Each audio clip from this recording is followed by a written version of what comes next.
नमस्कार दोस्तों, स्वागत है आपका अपने YouTube channel form help desk में। दोस्तों आज हम बात करेंगे DSSSB के द्वारा जारी किए गए एक ऑफिशियल नोटिफिकेशन के बारे में।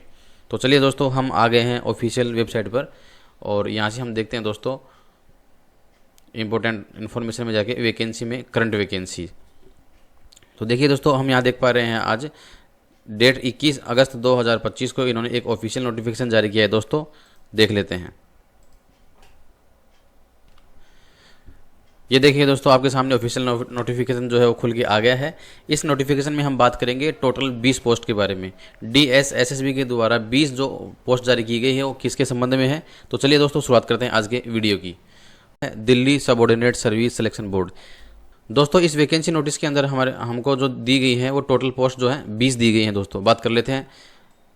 फॉर्म भरने की ओपनिंग डेट है वो 26 अगस्त 2025 दी गई है दोस्तों, और फॉर्म भरने की जो क्लोजिंग डेट है दोस्तों वो दी गई है यहाँ पर 24 सितंबर 2025। आपकी जो पोस्ट का नाम होने वाला है दोस्तों वो होने वाला है यहाँ पर chauffeur and dispatch rider cum process server. तो दोस्तों बात कर लेते हैं हम आज के पोस्ट के बारे में। दोस्तों यहाँ पर जो वैकेंसीज दी गई है, नंबर ऑफ वैकेंसी टोटल यहाँ पर 20 दी गई है दोस्तों। 20 वैकेंसी के लिए दोस्तों यहाँ पर ऑफिशियल नोटिफिकेशन जारी किया गया है। जो 20 जो वैकेंसी है दोस्तों उसमें शोफर पोस्ट दी गई है, और जो दूसरा पोस्ट है आपके लिए दोस्तों dispatch rider cum process server का दिया गया है। आगे बात कर लेते हैं दोस्तों इस वीडियो के बारे में।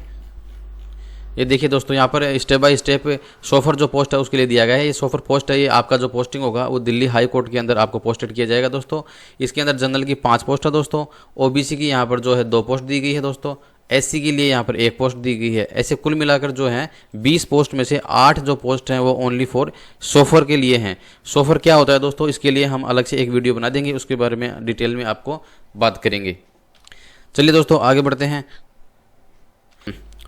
तो चलिए दोस्तों बात कर लेते हैं एजुकेशन क्वालिफिकेशन की, क्या क्या इसके अंदर एजुकेशन हमको चाहिए। तो यहाँ पर दोस्तों देखिए, यहाँ पर दिया गया है matric high secondary with driving licence of light motor vehicle. कहने का मतलब दोस्तों ये है आपको 10वीं पास होनी चाहिए और आपके पास जो है LMV लाइट मोटर व्हीकल का आपके पास लाइसेंस होना चाहिए। दोस्तों आगे बढ़ते हैं।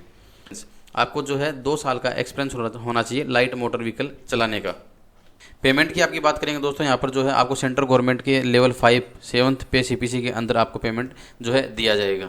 आपकी जो एज लिमिट की बात करेंगे दोस्तों, यहाँ पर आप नॉट बिलो मतलब 18 साल मिनिमम आपकी होनी चाहिए और मैक्सिमम आपकी 27 ईयर होनी चाहिए। डेट 1/1/2025 के अकॉर्डिंग 1/1/2025 को आपका जो है मैक्सिमम काउंट किया जाएगा। इसी के अंदर दोस्तों जो दूसरा पोस्ट दिया गया है हमें, दूसरा पोस्ट दिया गया है dispatch rider cum process server. दूसरी बात करते हैं दोस्तों, जो इसके अंदर जो पोस्ट हैं वो टोटल 12 पोस्ट हैं दोस्तों। 12 पोस्टों का जो विभाजन है कैसे किया गया है दोस्तों, जनरल के लिए यहाँ पर 7 पोस्ट दी गई है आपको, OBC के लिए यहाँ पर आपको 3 पोस्ट दी गई है, और SC के लिए आपको यहाँ पर 1 पोस्ट दी गई है। ST का कोई भी पोस्ट नहीं है तो दोस्तों EWS का यहाँ पर 1 पोस्ट दिया गया है। इस प्रकार से dispatch rider cum process server Delhi high court के अंदर आपको जो है टोटल 12 पोस्ट यहाँ पर देखने को मिलेंगी। इसके बारे में बात कर लेते हैं दोस्तों। एजुकेशन क्वालिफिकेशन इसके अंदर क्या क्या चाहिए। देखिए दोस्तों, यहाँ पर एजुकेशन क्वालिफिकेशन के अंतर्गत matric high secondary with driving licence of light motor vehicle. कहने का मतलब दोस्तों ये है कि आपके पास जो है, कहने का मतलब दोस्तों ये है कि आपके पास 10वीं पास का सर्टिफिकेट होना चाहिए। दूसरा आपके पास LMV लाइट मोटर व्हीकल का लाइसेंस होना चाहिए, और उस लाइसेंस का जो है एक्सपीरियंस भी आपके अंदर दोस्तों यहाँ पर दिया गया है। एक्सपीरियंस आपको 2 साल का जो है ड्राइविंग एक्सपीरियंस होना चाहिए। और अगर आपके पास ये सब क्वालिफिकेशन है तो आपका जो पे स्केल है लेवल 5 के अंदर आप ज्वाइन करेंगे। 7th CPC ग्रुप C के अंतर्गत सेंट्रल गवर्नमेंट के अंदर ये पोस्ट आती है दोस्तों। अब बात कर लेते हैं दोस्तों एज लिमिट की। यहाँ पर मिनिमम एज जो है 18 साल दिया गया है दोस्तों, मैक्सिमम एज जो है आपको 27 साल दिया गया है, और एज की जो गणना है वो कैलकुलेशन है वो 1/1/2025 के अकॉर्डिंग आपको किया जाएगा दोस्तों। इस फॉर्म को दोस्तों आप कैसे अप्लाई कर सकते हैं, हाउ टू अप्लाई। ये जो पोस्ट है दोस्तों 26 तारीख से इसका ऑनलाइन एप्लीकेशन स्टार्ट हो जाएगा, और अब DSSB की ऑफिशियल वेबसाइट पर जाकर के आप इसका जो है ऑनलाइन एप्लीकेशन फिल कर सकते हैं। इसके ऊपर भी हम जो है एक अलग से वीडियो बना देंगे दोस्तों। जो भी कैंडिडेट एलिजिबल है दोस्तों वो जो है 26 अगस्त से लेकर के और 24 सितंबर 2025 तक इस फॉर्म को भर सकता है। इसके बाद में इस फॉर्म का डेट जो है चला जाएगा दोस्तों।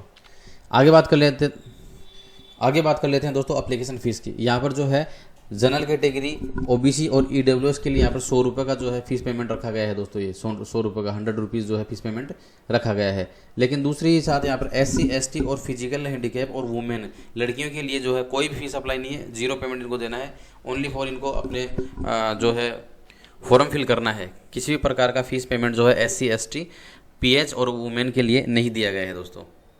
इन सभी के लिए फॉर्म फ्री है। अब बात कर लेते हैं दोस्तों एग्ज़ाम पैटर्न के बारे में। जो आपका शोफर का पोस्ट है दोस्तों, इसके लिए आपका जो एग्ज़ाम है उसमें 50 क्वेश्चन आपको दिए जाएंगे। 50 क्वेश्चन के लिए आपको हर क्वेश्चन के लिए 2 मार्क दिए जाएंगे, तो 100 नंबर का आपका पेपर हो गया। इस पेपर को सोल्व करने के लिए आपको 90 मिनट का टाइम जो है दिया जाएगा दोस्तों। आपको मल्टीपल चॉइस क्वेश्चन देंगे, ऑब्जेक्टिव टाइप क्वेश्चन आपको दिए जाएंगे दोस्तों। आगे बढ़ते हैं दोस्तों यहाँ पर दिया गया है 25% नेगेटिव मार्किंग। अगर आप कोई भी एक क्वेश्चन गलत करते हैं तो आपका 0.5 मार्क्स जो है काट लिया जाएगा। 25% यहाँ नेगेटिव सिस्टम दिया गया है दोस्तों। दूसरे यहाँ पर देखो दोस्तों क्वालिफिकेशन के लिए, दूसरा यहाँ पर दोस्तों जो क्वालिफाई नेचर जो है दिया गया है, जनरल कैटेगरी के लिए 50% दिया गया है और रिजर्व कैटेगरी जो एससी, एसटी, ओबीसी हैं उनको 45% मिनिमम लाना पड़ेगा। 45% आउट ऑफ 100, तभी वो जो है इस एग्ज़ाम में क्वालिफाई हो पाएंगे दोस्तों। यहाँ पर जो डिस्पैच राइटर कम प्रोसेस ऑपरेटर उसके लिए भी प्रीलिमिनरी जो टेस्ट दिया जाएगा उसमें 50 क्वेश्चन होंगे दोस्तों, और 50 क्वेश्चन जो है 100 नंबर के दिए होंगे और आपको जो 90 मिनट का टाइम यहाँ पर दिया जाएगा। आगे बढ़ते हैं दोस्तों। वही सेम टू सेम सिस्टम जो शोफर के लिए दिया गया था, ये इसके लिए भी है। 25% आपके लिए नेगेटिव मार्किंग रखी गई है और जो मिनिमम पासिंग मार्क है आपका जनरल के लिए कैटेगरी के लिए जो है 50% रखा गया है और ओबीसी कैटेगरी के लिए यहाँ पर जो है आपका 45% जो है पासिंग मार्क रखा गया है दोस्तों। तो चलिए दोस्तों बात करते हैं एज रिलैक्सेशन की। जो भी कैंडिडेट एससी, एसटी से बिलोंग करता है उनको यहाँ पर 5 साल की जो है एज में छूट दी जाएगी। मतलब मैक्सिमम जो एज है आपकी 27 ईयर है, तो उसमें 5 साल की आपको और छूट दी जाएगी। 32 साल तक एससी, एसटी का कोई भी कैंडिडेट है यहाँ अप्लाई कर सकता है। वहीं बात करेंगे दोस्तों ओबीसी कैंडिडेट की, तो ओबीसी का जो कैंडिडेट है उसको जो है 3 साल की यहाँ पर छूट दी गई है। कहने का मतलब दोस्तों जो मैक्सिमम एज है 27 ईयर, तो ओबीसी का छूट लेने के बाद वो 30 साल तक कोई भी ओबीसी का कैंडिडेट है तो वो इस फॉर्म के लिए एलिजिबल है और अप्लाई कर सकता है दोस्तों।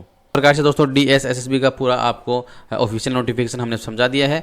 इसमें बाकी कुछ बचा नहीं है। इसका जो सिलेबस है, एग्जाम पैटर्न है, क्या क्या पूछना है, सिलेक्शन प्रोसीजर है, वो सब हम इसके लिए एक अलग से एक वीडियो बना देंगे दोस्तों। यहाँ वीडियो बहुत ही लंबा और बड़ा हो जाएगा। चलिए दोस्तों, अगर आपको हमारा वीडियो पसंद आया है तो हमारे चैनल को सब्सक्राइब कीजिए, लाइक कीजिए और शेयर कीजिए। Thank you. जय हिंद दोस्तों।